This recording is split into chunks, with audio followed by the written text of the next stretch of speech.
حضرت ابو ہریرہ رضی اللہ تعالی عنہ سے روایت ہے کہ ایک شخص نے پوچھا، اللہ کے رسول، لوگوں میں میری طرف سے حسن سلوک کا سب سے زیادہ حقدار کون ہے؟ آپ صلی اللہ علیہ وآلہ وسلم نے فرمایا، تمہاری ماں، پھر تمہاری ماں،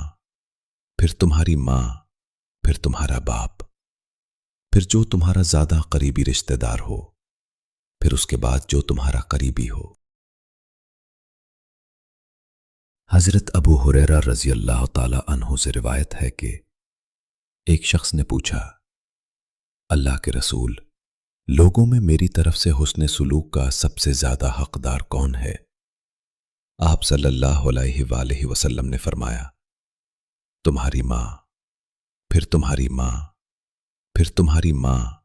پھر تمہارا باپ، پھر جو تمہارا زیادہ قریبی رشتہ دار ہو، پھر اس کے بعد جو تمہارا قریبی ہو۔